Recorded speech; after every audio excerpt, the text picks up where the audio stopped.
Scott has been supporting you until now, but I won't let that happen anymore. A jobless NEET should leave. This was my house, and the ones who should leave were my eldest son and his wife, the real jobless NEETs. But my daughter-in-law seemed oblivious to that. This is my house. Why should I leave? Feel free to take Scott with you. 2 weeks later, my eldest son, who was supposed to have returned to his in-laws, showed up at my house. My name is Dora, 72 years old.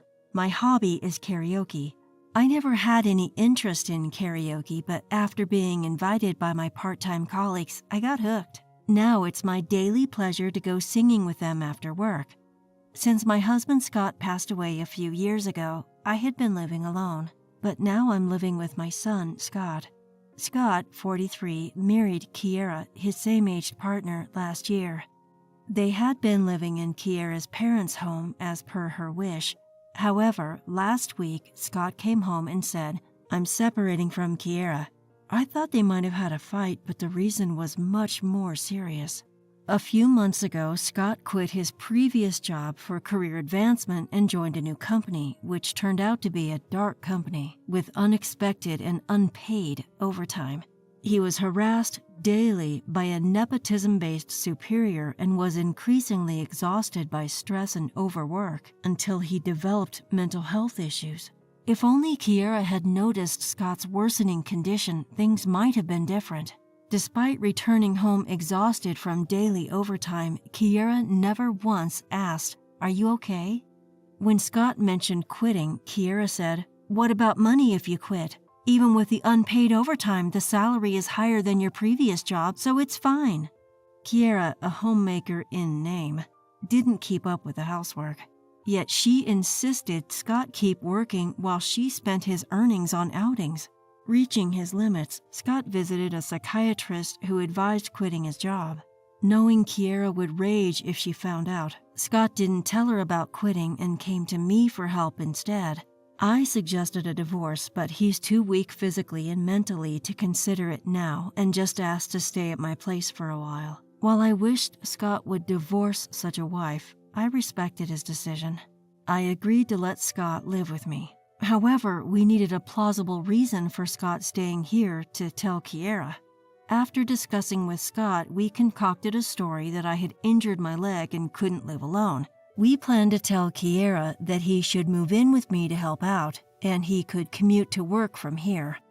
I wasn't injured. At over 70, I was still working. But we had to convince Kiera somehow. I needed to ensure Kiera didn't find out I was still working. If she learned I was working, she might forcibly take Scott back without discussion, hurling harsh words at him. A scenario easy to imagine. Until Scott recovered, we had to keep up this charade. So I told Scott, "You've been through a lot, so now you should rest at home." Saying this, I continued to leave for work every day. Scott met Kiera on weekends to update her on his situation, ensuring she didn't suspect anything. Though Scott was still visiting a psychiatrist, I worried about Kiera's harsh words affecting him. If I didn't see Kiera at all, she'd probably storm here. "I can't burden you further. I'll be fine." He reassured me and went to meet Kiera on weekends. But about a month after Scott moved in, Kiera finally came to our house. It was my day off, so I was at home. Hearing the doorbell, I checked the camera, saw Kiera, informed Scott, then went to open the front door. "Long time no see, Dora." Kiera approached without a hint of a friendly smile, glaring at me as she spoke. "It's been almost a month since Scott came to take care of you, Dora. Isn't your leg injury getting any better?" I could hear her inner voice, not caring about me but eager to take Scott back home. "Yes, that's right. I still can't do without the crutches." I glanced at the crutches I was holding. They were once used by my husband and had been in the house ever since. "I'm sorry for the trouble I've caused you because of my injury. It really is a bother, Dora. You say your leg is injured, but you're not bedridden, are you? Stop taking advantage of Scott's kindness." I was taken aback by the directness of my daughter-in-law's accusation. The audacity of Kiera, who didn't care about Scott and spent his money on her outings, to blame me was unthinkable. That day, she left after about 30 minutes of complaints, but then she started calling frequently. Worried about seeming suspicious if I didn't answer, I explained the situation to my workplace and they allowed me to work while on calls. However, it was honestly a huge inconvenience. Every day, Kiera would call to say, "Isn't your leg healed yet? Stop depending on Scott. Give Scott back," she even demanded. I had so much I wanted to retort, but each time I held back, thinking of Scott's face and enduring Kiera's complaints. However, the daily calls were gradually becoming a source of stress for me. Holding my mobile phone, I sat on the living room sofa, sighing deeply. Despite not trying to show my fatigue in front of Scott, it seemed I couldn't hide it anymore. Seeing me, Scott apologized with a look of regret. "Mom, I'm sorry about Kiera. You're busy with work, and here I am, a grown man, still relying on you. It's pathetic." I shook my head, thinking it wasn't his fault. "It's okay. You've had a hard time at your previous job, so now it's my turn to take care of you. Just rest for now." Although I reassured him, Scott opened his laptop, insisting on finding a job soon. Knowing he was advised to continue counseling, I urged him not to rush and to take his time recovering. "Thanks, Mom. I'm so glad you're my mother." Scott's grateful smile warmed my heart. "I'm also glad you're my son," I conveyed warmly. To outsiders, my life might seem difficult, but no matter his age, Scott is my child. As a mother, it's natural for me to want to help my child. His happiness is my happiness. Kiera's calls continued, but I began to brush them off. One day, I returned home without notifying Scott of my arrival time. Usually after work, I would send a message to Scott, ask him what he'd like for dinner, and then go shopping before heading home. But that day, I decided to visit a restaurant for the first time in a while and bought Scott's favorite takeout to bring home. Moreover, since it was a direct return from a client meeting, I arrived home quite early, thinking Scott might still be at his psychiatric appointment. I entered the entrance and saw unfamiliar women's shoes. At that moment, I was struck by an unpleasant sensation. Could it be that Kiera found out Scott had quit his job and was lying about staying here? With that thought, I hurried to the living room, but the female voice I heard wasn't Kiera's. "Well, I guess I should head back now." "Aw, come on, stay a little longer. Mom's still at work and won't be back yet. Let's hang out some more." I stood, frozen, listening to their laughter and cheerful conversation, bewildered. What was happening? My mind couldn't catch up. "But it's not fair to your mom. She thinks you're still going to the hospital, right? And here you are, all well." Mothers are happy when they can do something for their kids. Besides, I came to stay with her, who was living alone and lonely. It's like a filial duty. "But don't you plan to find a job and keep living like this?" "Nah, I'm telling Mom I'm still going to the psychiatrist and plan to stay here without working. I'm thinking of divorcing Kiera too, so we can be together always." Ew, a guy without money is such a turnoff. "Once Mom passes away, I'll inherit her savings, so money won't be an issue." Ugh, what a terrible son. "And when will that be?" Hearing their laughter, I quietly left the house, locking the door behind me. I went to a nearby cafe and messaged Scott that I would be home soon. I imagined Scott hurriedly sending the woman away. Reflecting on Scott's words, I wondered if he really said that. "Once Mom's gone, I'll inherit her savings, so there will be money." Could those really have been Scott's words? The claim of attending psychiatric sessions was also a lie. His seemingly remorseful behavior was all a facade. "I'm glad you're my mother." Were those words meant to praise me for being gullible and overly indulgent with my son? Tears streamed down my face. I couldn't stop crying in front of others, something I hadn't done since my husband passed away. After a while, I returned home as if nothing happened. Scott, feigning concern as usual, greeted me. His cheerful demeanor from earlier seemed like a lie. While thinking this, I handed Scott the takeout from the restaurant. "Oh, this is my favorite from back in the day." He appeared happy, but I wasn't fooled by his smile anymore. Then I called Kiera. "Your frequent calls are really bothering me. It's causing me stress. I don't want to end up in the hospital because of your call, so please don't contact me again." After saying my piece, I hung up, feeling slightly relieved for having expressed my pent-up feelings. Within 30 minutes, the doorbell rang. Pleased that they reacted just as I expected, I opened the front door. There stood Kiera, her face red with anger, glaring and shouting at me. "Please come in, don't disturb the neighbors." As Kiera entered the living room, Scott, eating takeout, looked at her in surprise, fork in hand. "Scott, what are you doing, leisurely eating takeout?" Scott, clueless, looked fearfully between Kiera and me. "If my calls are stressing you out, I won't call anymore, but in exchange, I'm taking Scott back. You've been living off him, but no more. The jobless NEET needs to leave." Her words were contradictory as usual, demanding Scott back and then telling him to leave.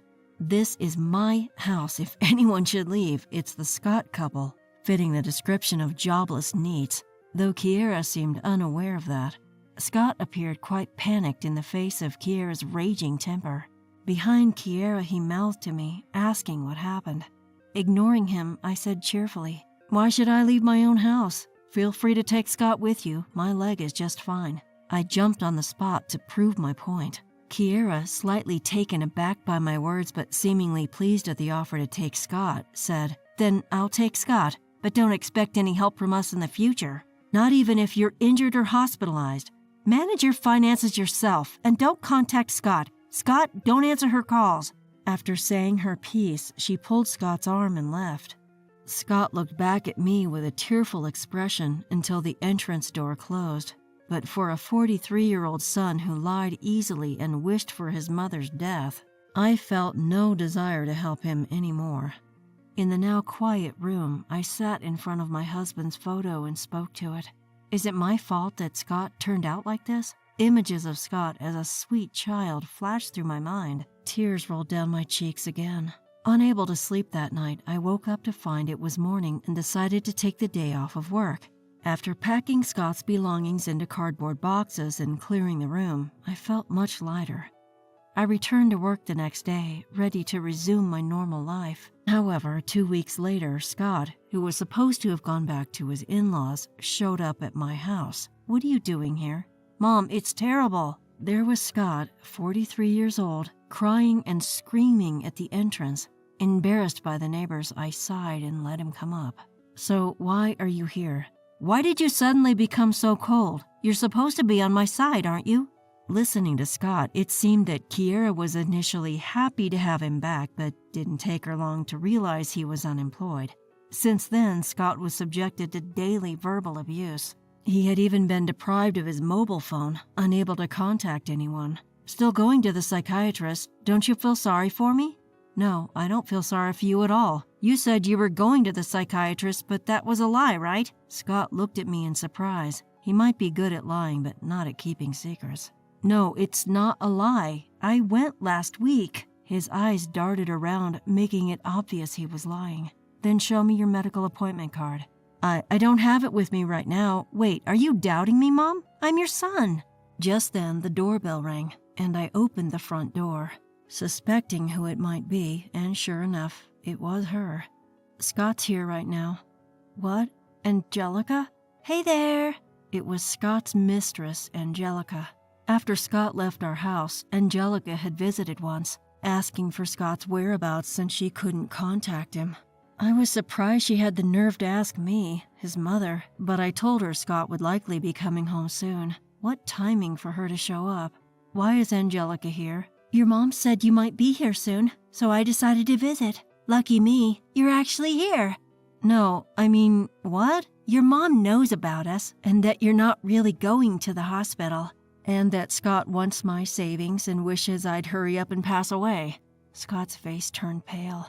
From his mouth came feeble words like, "That's not true," and "I care about you, Mom." But none of it resonated with me anymore.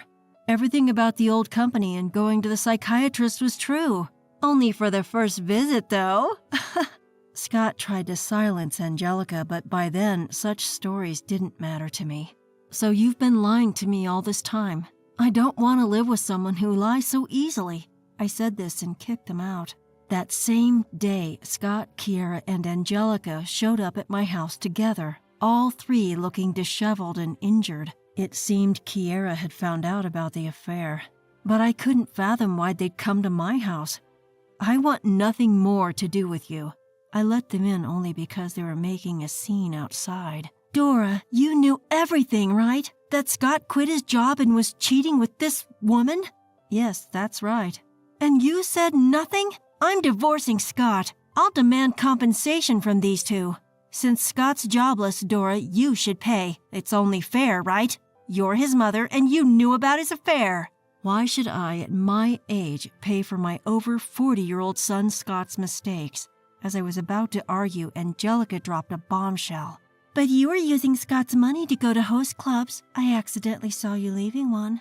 What? No, Host clubs? You were wasting the money I worked so hard to earn on host clubs? You, who have been cheating, are hardly in any position to say anything.